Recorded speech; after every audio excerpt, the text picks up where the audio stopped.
Hi, I'm Jessica King, and I'm here to remind you that there is life after love bombing. No matter how toxic your past relationship, you are not broken. You are beautiful, whole, and deserving of healthy, balanced love. I'm here to share my story. I am an empath who was taken in by a vulnerable or covert narcissist who absolutely turned my world upside down. I became ill, confused, and deeply unwell, but I'm happy to say I never lost connection to my spirit. I am not a victim. I am a healer, and I believe that if you were guided to this channel, you are too. Sometimes we have to experience the darkness to know the light. So healers, let's heal ourselves so we can uplift the world. Today I want to share about the first red flag that I was dating and dealing with a covert narcissist. Now at the time, this behavior seemed really endearing, actually. I thought that I had finally found a highly sensitive man. I had always been, somebody who really did identify as an empath. And I actually had a lot of really nice, supportive, healthy relationships prior to dating this individual. But the one thing that was always missing is I always felt like I really, really wanted my partner to be an empath. I wanted a man who could understand what it was like to have intuitive gifts and someone who was a deep feeler, because I thought, if I have a man who is a deep feeler in my life, then finally I'll feel understood for all of who I really am then. And I think I was vulnerable to this type of connection, the empath-narcissist connection, in part because of that, in part because I was searching so deeply for someone to be able to understand this part of myself that I had kept hidden for such a long time, and that I felt like nobody could see or understand. And of course, in the beginning stages of a relationship with a narcissist, they love bomb you and they pretend like that they understand everything about you and they shower you with attention and stuff.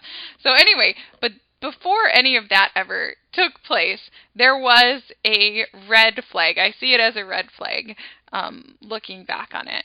And that is that on our very first date, this person actually told a story about himself for about 2 to 3 hours straight.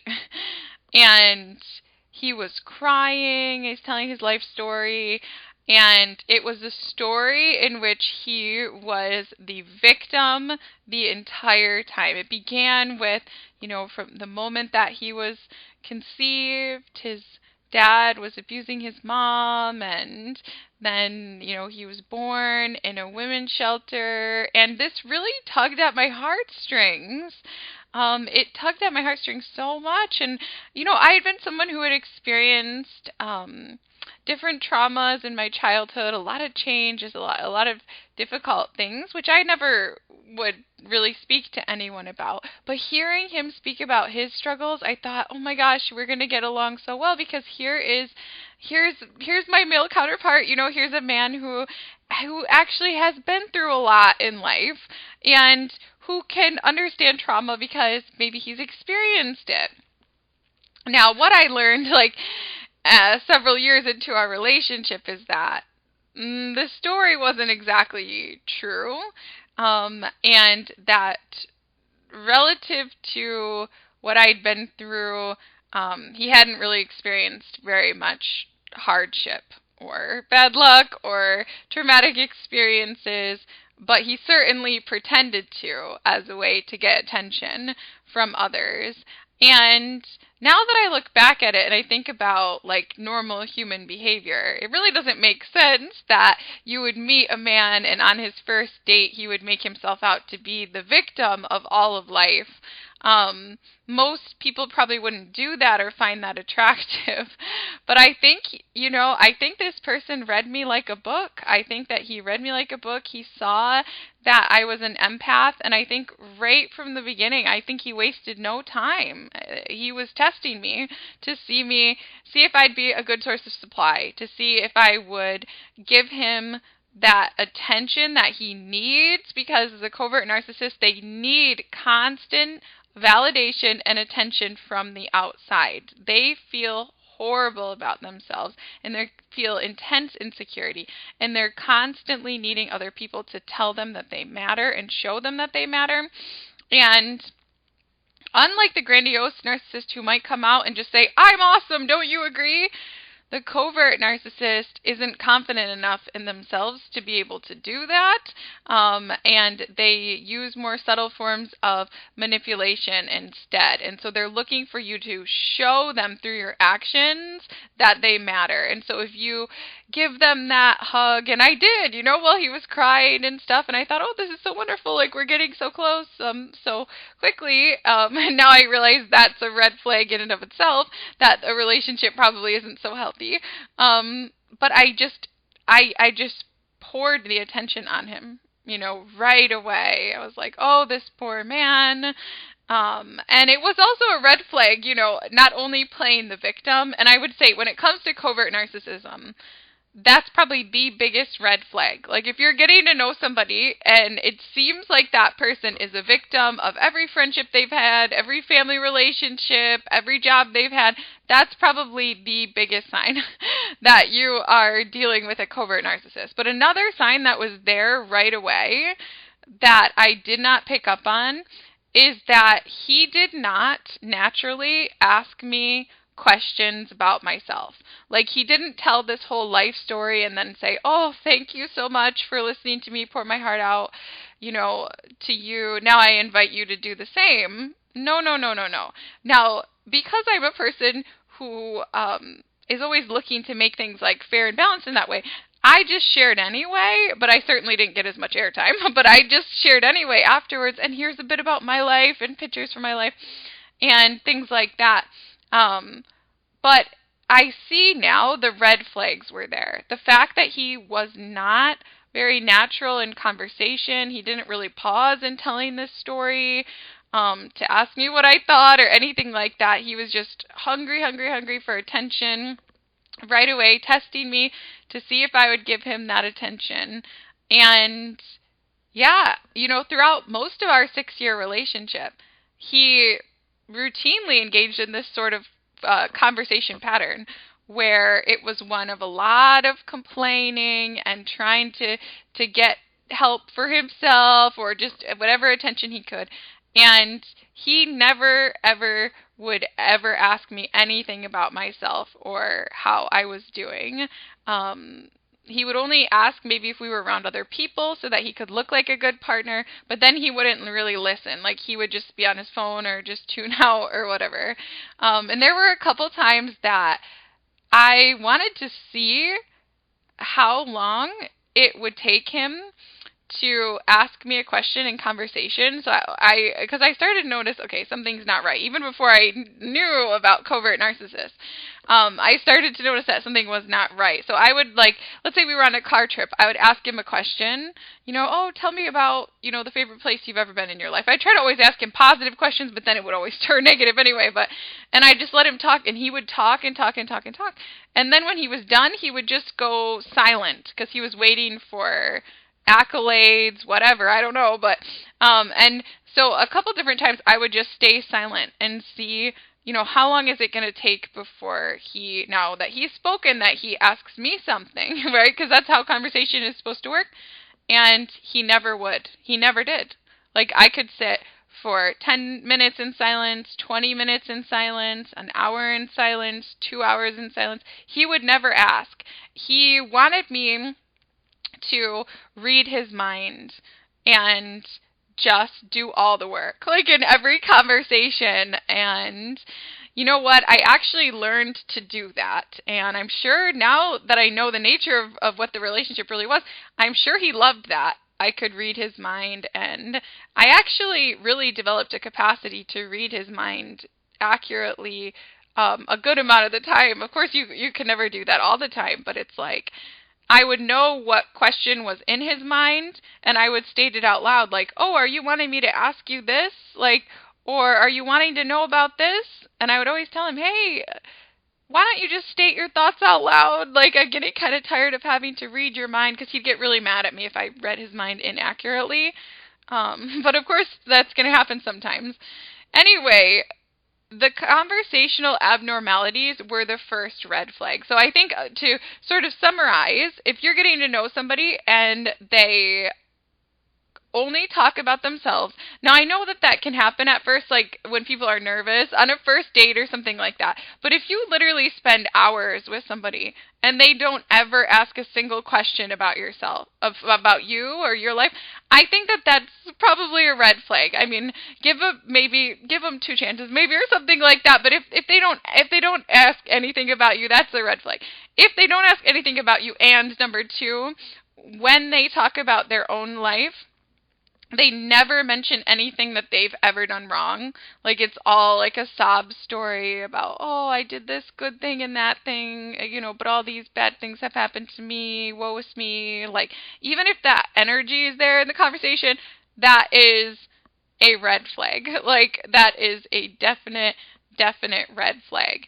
And if the person pretends to be very interested in you, and this is more of a feeling at first, like, where you get the feeling that they've asked you a question because that's what the great boyfriend or girlfriend is supposed to do, like they're supposed to ask. But then when you're talking, you feel like even though their face is there or whatever, like they're not listening.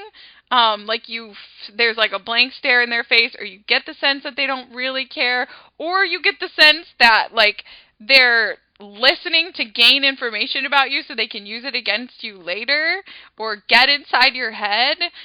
Those are all some major red flags that you could look for right there in the beginning of the relationship. So anyway, that was the first red flag. It was really that he had a whole life story, which was definitely concocted in advance. Even listening to it in the moment, I could tell it was concocted in advance. I knew in my intuition that he had told this same story to every girl he'd ever been on a date with. Like, I knew that, but I thought, and this is where I was at the time, but I thought, let me be the girl to show him the most attention and care for this. And, I worked hard to be the best girlfriend and later fiance, etc., like that he had ever had. And I'm sure now, looking back, he was just eating that up. And I'm sure in his head he thought, "Oh my God, I really have won the lottery. This is the best source of supply ever for my ego and for my needs. And she's going to give me so much attention." And I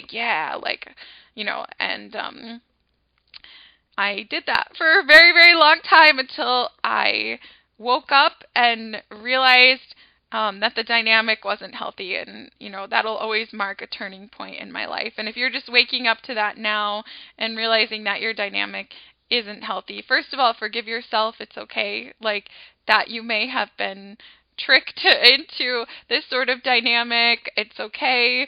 Everything is going to be okay. But have the courage to break away, in whatever time feels right to you. If you realize your relationship isn't healthy, one thing that I've learned is that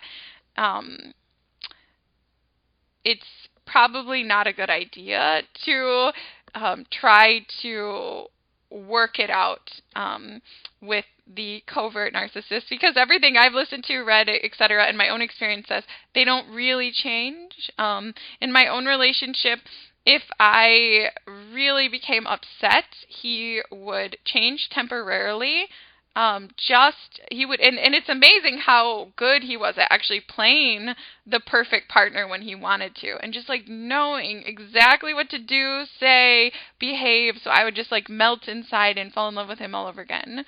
And he would always do that just when I was really starting to see the darkness like that was going on. And he'd always change just as long, and then as soon as he had back the attention, the approval, the dynamic that he wanted, he had me in the palm of his hand again, then that's when the devaluation would start again. That's when he would start to blow up again. That's when all the bad behavior would come back again. And, we lived in that cycle for a long time before I ever realized that this was a emotionally and psychologically manipulative relationship. Because I think in my heart of hearts, I just never ever believed that I could be a part of something like that. And I actually just didn't know that covert narcissists were a real thing. I didn't know. I thought every narcissist was a grandiose narcissist, and so even though the dynamics in our relationship didn't feel right, and I did kind of think, this might be like a little exploitative in some way, I said, no, it's not, because if he's definitely not a narcissist or whatever, not in the way I understand it. So anyway, that's why I have this YouTube channel, is just to talk a little bit about my experience with a covert narcissist, so other people who may not but want to believe that this exists, may not want to ever believe that anybody could be pathological, and may not know the traits of the covert narcissist, so that they can learn and hopefully avoid a relationship like this altogether, or come to the light a little bit sooner. And it's funny, when I actually told some of my family and friends that I thought that this was going on, oh my gosh, I think I actually entered into a committed relationship with a covert narcissist. That's actually what they said to me. Multiple people said, oh, you're finally seeing the light. So I guess the red flags were a lot more obvious to everyone around me than they were to me.